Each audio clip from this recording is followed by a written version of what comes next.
안녕하세요. 하늘소리교회 이모상 목사입니다. 2021년 3월 2일 화요일 오늘의 말씀 시작하겠습니다. 오늘 나눌 말씀은 누가복음 16장 14절에서 18절의 말씀입니다. 바리새인들은 돈을 좋아하는 자들이라 이 모든 것을 듣고 비웃거늘 예수께서 이르시되 너희는 사람 앞에서 스스로 옳다 하는 자들이나 너희 마음을 하나님께서 아시나니 사람 중에 높임을 받는 그것은 하나님 앞에 미움을 받는 것이니라. 율법과 선지자는 요한의 때까지요 그 후부터는 하나님 나라의 복음이 전파되어 사람마다 그리로 침입하느니라. 그러나 율법의 한 획이 떨어짐보다 천지가 없어짐이 쉬우리라. 무릇 자기 아내를 버리고 다른 데 장가드는 자도 간음함이요 무릇 버림당한 여자에게 장가드는 자도 간음함이니라. 아멘. 모든 세리와 죄인들이 예수님의 말씀을 듣기 위하여 나아오자 바리새인들은 예수님께서 죄인들과 어울린다며 비난했습니다. 그러자 예수님은 세 가지 비유를 통하여 하나님께서 죄인이 돌이켜 하나님의 자녀 되게 하시는 일을 기뻐하신다는 것을 알려주셨죠. 그리고는 불의한 청지기의 비유를 통하여 그들이 생각하는 의와 불의 그리고 빛과 어둠의 개념을 뒤집어 놓으셨습니다. 예수님께서 말씀하신 불의한 청지기의 비유의 핵심은 16장 8절에 있습니다. 누가복음 16장 8절입니다. 주인이 이 옳지 않은 청지기가 이를 지혜 있게 하였으므로 칭찬하였으니 이 세대의 아들들이 자기 시대에 있어서는 빛의 아들들보다 더 지혜로움이니라. 바리새인들은 스스로를 빛의 아들이라 의인이라고 생각했죠. 그러나 그들이 아니라 바리새인들이 불의하다, 손가락질하는 죄인들, 예수님께 나와 예수님의 말씀을 듣고자 하는 이 죄인들이 지혜로운 사람들이다 라는 것입니다. 죄인들은 답없는 자신들의 현실을 깨닫고 빠르게 방법을 찾았습니다. 바로 예수님께 나아오는 것이었죠. 그러나 바리새인들은 스스로 빛의 아들이다, 의인이라 이렇게 자부하고 있었기 때문에 스스로의 현실을 알지 못했고 그래서 예수님을 거부하고 있었던 것입니다. 그러나 바리새인들은 예수님의 말씀을 듣고 비웃습니다. 누가복음 16장 14절입니다. 바리새인들은 돈을 좋아하는 자들이라 이 모든 것을 듣고 비웃거늘. 누가복음은 바리새인들이 예수님의 말씀을 비웃은 이유를 그들이 돈을 좋아하는 자들이었기 때문이다 라고 설명합니다. 여기에서 돈은 단순히 물질만을 의미하는 것이 아니라 돈으로 상징되는 세상의 가치, 세상의 원리를 의미합니다. 그것이 바리새인들의 보물이라는 것이죠. 누가복음 12장 34절에서 너희 보물이 있는 곳에는 너희 마음도 있으리라 라고 배웠죠. 그들의 마음은, 바리새인들의 마음은 돈, 그러니까 세상에 있었던 것이죠. 하나님과 하나님 나라가 아니었던 겁니다. 그들의 마음이 세상에 있다는 것은 그들이 세상에서 인정받는 것, 높은 자리에 앉는 것, 남들보다 우월함을 누리는 것을 좋아했다 이런 의미입니다. 결국 이 말씀은 바리새인들의 실체를 폭로하고 있는 것이죠. 예수님이 바로 앞에서 뭐라고 하셨습니까? 하나님과 재물을 겸하여 섬길 수 없다고 말씀하셨죠. 스스로 빛의 아들들이라, 의인이라, 하나님의 인정을 받는 의인이다 이렇게 생각했던 바리새인들의 정체는 하나님이 아니라 돈, 그러니까 세상을 섬기는 자들이다 라고 하시는 거죠. 물론 바리새인들은 그렇게 생각하지 않았습니다. 그들은 자신이 누리는 모든 것들이 자신들의 의로움에 대한 하나님의 정당한 보상이라고 생각했습니다. 그렇기 때문에 예수님의 말씀에 비웃음이 나올 수밖에 없었던 것이죠. 예를 들면 누가복음 16장 9절에 내가 너희에게 말하노니 불의의 재물로 친구를 사귀라 그리하면 그 재물이 없어질 때 그들이 너희를 영주할 초소로 영접하리라 라고 말씀하셨죠. 불의의 재물로 친구를 사귀어야 하는 이유가 무엇입니까? 재물이 없어질 때 그 친구가 영주할 초소로 영접할 것이기 때문입니다. 그러나 바리새인들의 입장에서는 이 말씀은 아무 의미가 없습니다. 왜 그렇죠? 그들은 자신들이 누리고 있는 것이 하나님이 주셨다고 생각하고 있기 때문입니다. 하나님이 주신 것이 사라질 리 없다고 생각하는 것입니다. 또한 그렇기 때문에 자신들은 이미 영주할 처소를 확보하고 있다.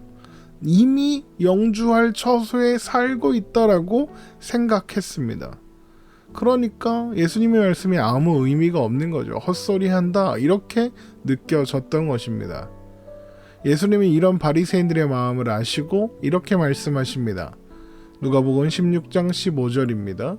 예수께서 이르시되 너희는 사람 앞에서 스스로 옳다 하는 자들이나 너희 마음을 하나님께서 아시나니 사람 중에 높임을 받는 그것은 하나님 앞에 미움을 받는 것이니라. 사람들은 바리새인들의 모습에 속을지 모르지만 하나님은 속지 않으신다는 것이죠. 그러면서 주님은 바리새인들이 자신들의 의로움을 자랑하기 위해 사용하는 율법과 선지자, 곧 구약은 세례 요한의 때까지만 유효하며 이후부터는 하나님 나라의 복음이 전파되어 사람들이 하나님 나라로 몰려든다라고 말씀하십니다. 누가복음 16장 16절입니다. 율법과 선지자는 요한의 때까지요. 그 후부터는 하나님 나라의 복음이 전파되어 사람마다 그리로 침입하느니라. 침입하다로 번역된 헬라어 비아조는 강한 압력을 받는다 이런 의미가 있습니다. 그러니까 이 말씀을 조금 쉽게 옮겨보면 하나님 나라의 복음이 전파되어 사람마다 하나님 나라로 들어오라는 강한 압력을 받고 있다 이렇게 할 수 있습니다. 이 말씀을 앞에서 살펴보았던 말씀들과 연결해서 생각해보면 하나님께서 죄인들을 하나님 나라로 들어오라고 강권하시며 그렇게 부름을 받은 사람들은 그 부르심에 반응하여 하나님 나라에 들어가게 된다는 것입니다. 잃어버렸던 양을 목자가 어깨에 들쳐매고 집으로 돌아오는 것처럼, 잃어버렸던 드라크마를 반드시 찾아내는 것처럼, 잃어버렸던 아들이 집으로 돌아올 수밖에 없었던 것처럼 하나님 나라의 복음이 전파될 때에 하나님께서 부르신 자들은 하나님 나라를 향해 밀려 들어올 수밖에 없다는 것입니다. 그러면서 예수님은 이런 말씀을 하십니다. 누가복음 16장 17절입니다. 그러나 율법의 한 획이 떨어짐보다 천지가 없어짐이 쉬우리라. 이 말씀은 율법은 사라지지 않을 것이기 때문에 잘 지켜야 한다 이런 의미가 아닙니다. 율법과 선지자들이 전하고 예언하고 예표했던 것이 무엇입니까? 메시아가 와서 하나님 나라를 세운다는 것입니다. 그러니까 율법은 하나님 나라를 가리키고 있었던 것이죠. 결국 율법의 한 획도 떨어지지 않는다. 이 말씀은 하나님께서 율법과 선지자들을 통하여 보여주신 모든 것들이 이제 예수 그리스도를 통하여 하나도 떨어지지 않고 그대로 성취되고 실현될 것이다. 이런 의미인 것입니다. 그리고 지금 예수님께서 예루살렘으로 가시는 이유가 바로 그것을 성취하시기 위한 길이었죠. 그래서 우리가 예루살렘으로 떠나시기 전에 예수님 앞에 모세와 엘리야가 나타나는 변화산 사건을 보았던 것입니다. 그런데 이어지는 말씀이 좀 뜬금없어 보입니다. 그냥 여기까지 말씀하시고 후에 부자와 나사로의 비유를 통해서 하나님 나라를 설명해 주시면 될 것 같은데 갑자기 결혼과 이혼에 대한 말씀이 나오기 때문입니다. 누가복음 16장 18절입니다. 무릇 자기 아내를 버리고 다른 데 장가드는 자도 간음함이요 무릇 버림당한 여자에게 장가드는 자도 간음함이니라. 이 말씀은 이혼하고 다시 결혼하면 간음하는 거다 이것을 가르치시려는 것이 아닙니다. 그렇게 보면 너무 생뚱맞습니다. 이 말씀은 앞의 내용들과 연결되는 일종의 예시입니다. 예화인 것이죠. 그러면 앞의 내용들이 무엇이었습니까? 바리새인들이 자기의 의로움을 자랑하기 위해서 사용하는 율법과 선지자는 세례 요한의 때까지만 유효하고 이후부터는 하나님 나라의 복음이 전파되어 사람들이 하나님 나라로 몰려들 것이다. 그러나 율법은 사라진 것이 아니라 완전하게 성취되었다. 이렇게 되죠. 그리고 나서 무릇 자기 아내를 버리고 다른 데 장가드는 자도 간음함이요 무릇 버림당한 여자에게 장가드는 자도 간음함이니라 라고 나오는 겁니다. 그러면 이 예시가 의도하는 내용이 무엇이겠습니까? 우선 이 내용의 핵심이 무엇이죠? 결혼은 끊어질 수 없다는 것입니다. 율법의 완전한 성취로 주어진 하나님 나라가 마치 이 결혼, 끊어질 수 없는 결혼과 같다는 겁니다. 하나님 나라 백성으로 부름받은 사람들은 하나님과 결혼한 사이가 되는 것이며 하나님 나라와 하나님 나라 백성으로 부름받은 사람들은 그래서 끊어질 수 없다는 것이죠. 결국 이 말씀은 앞에서 누가복음 16장 13절의 말씀과 같은 맥락의 내용인 것이죠. 누가복음 16장 13절입니다. 집 하인이 두 주인을 섬길 수 없나니 혹 이를 미워하고 저를 사랑하거나 혹 이를 중히 여기고 저를 경히 여길 것임이니라. 너희는 하나님과 재물을 겸하여 섬길 수 없느니라.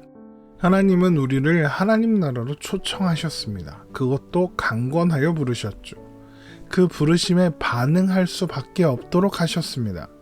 잃어버린 양을 찾아낼 때까지 찾아내서 결국에는 데리고 돌아오는 것처럼 우리가 그 부름에 응답하여 하나님 나라로 들어갈 때까지 부르실 것입니다.